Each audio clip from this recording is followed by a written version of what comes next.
Antes de falar sobre mediadores inflamatórios, vamos relembrar o conceito de inflamação? A inflamação é uma reação do organismo contra um agente agressor e caracteriza-se pela passagem de líquidos e células do sangue para o intestino. A ação de agentes agressores sobre os tecidos resulta na liberação de moléculas denominadas mediadores inflamatórios. Portanto, os mediadores inflamatórios são moléculas sinalizadoras de agressão que induzem ou limitam o processo inflamatório. Por serem alvo da ação de medicamentos anti-inflamatórios, seu conhecimento é essencial na busca por medicamentos mais eficientes no tratamento de doenças inflamatórias. Além disso, alguns mediadores inflamatórios são capazes de induzir a liberação de outros mediadores. Diante disso, observamos que os mediadores inflamatórios são moléculas capazes de determinar o início, a intensidade e a evolução da inflamação.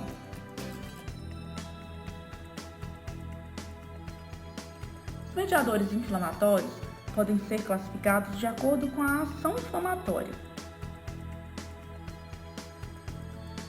como mediadores pró-inflamatórios,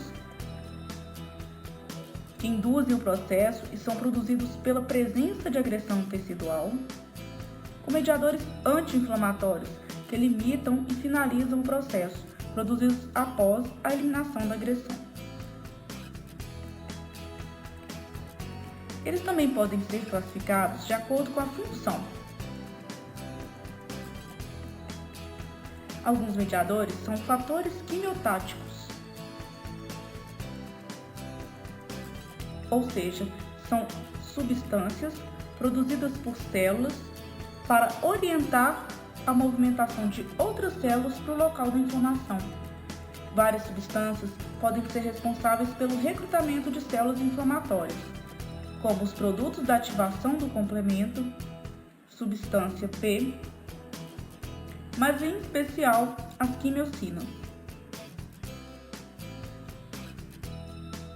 Os mediadores podem ainda funcionar como substâncias vasoativas. Nesse caso, eles são capazes de induzir um aumento da permeabilidade vascular ou a vasodilatação, resultando em um aumento do calibre dos vasos. Os mediadores vasoativos, por sua vez, classificam-se de acordo com a origem, como mediadores derivados do plasma, que são aqueles produzidos pela ativação do fator Reisman ou fator 12, ou produzidos pela ativação do sistema do complemento.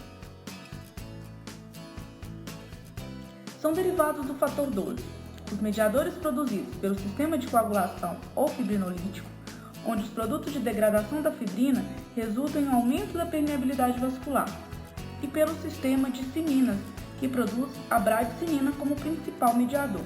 A bradicinina, além de funções vasoativas, ativa células inflamatórias e atua no controle da dor. A ativação do sistema do complemento produz anaflotoxinas, C3A, C5A, que têm funções de aumento da permeabilidade vascular, quimiotaxia de leucócitos e ainda funcionam como opsoninas. Os mediadores vasoativos também podem ser originados ou derivados de células, e estes se dividem em mediadores pré-formados ou mediadores recém-sintetizados. São mediadores pré-formados: a histamina, que encontra-se estocada em grânulos no citoplasma de mastócitos, plaquetas e basófilos; a serotonina, produzidas pelas plaquetas; e as enzimas lisossomais, encontradas no citoplasma de neutrófilos. São exemplos de mediadores recém-sintetizados aqueles derivados do metabolismo de fosfolípides de membrana, as citocinas e o óxido nítrico.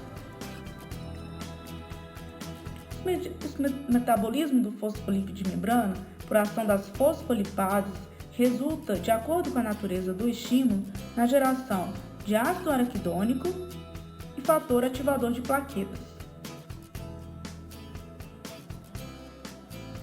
O ácido araquidônico, quando metabolizado pelas ciclooxigenases, produz prostaglandina e tromboxanos, na chamada via da ciclooxigenase.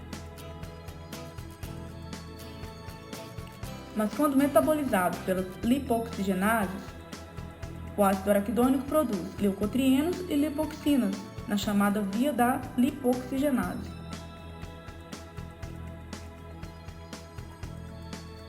Já o fator ativador de plaquetas atua como um potente mediador inflamatório, com funções de ativação de várias células e permeabilidade vascular. As citocinas são como hormônios inflamatórios, produzidos nos locais da inflamação, derivados de células inflamatórias ou não. Os macrófagos, através da produção de citocinas, são essenciais na orquestração da resposta inflamatória nos tecidos.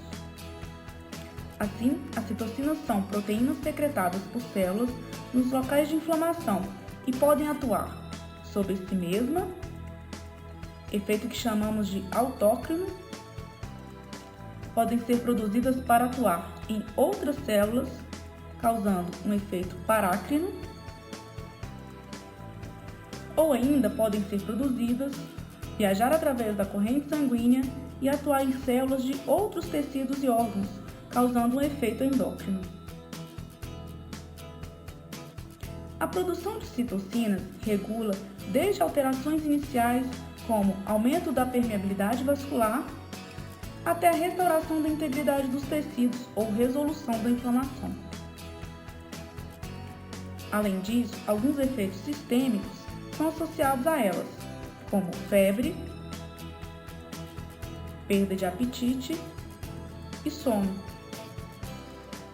São tipos de citocinas: as interleucinas, que atuam na ativação de células inflamatórias, as citocinas pró-inflamatórias, produzidas em resposta a toxinas bacterianas como LPS, os fatores de crescimento e fatores estimuladores de colônia, interferons, que têm função antiviral e atuam na ativação de leucócitos, e as quimiocinas, que são formadas por mais de 50 tipos e promovem a migração de células para os locais da inflamação.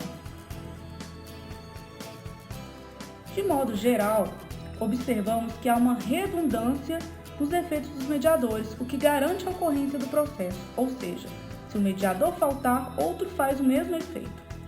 Além disso, percebemos que esses mediadores controlam eventos vasculares e exudativos característicos da inflamação aguda e eventos resolutivos, reparativos ou de persistência do processo inflamatório que caracterizam a inflamação crônica. Assim, podemos observar que, dependendo do tipo de mediador e do momento em que ele é produzido, eles podem regular tanto o processo de inflamação aguda como a inflamação crônica. O estudo da inflamação aguda e crônica será assunto de uma próxima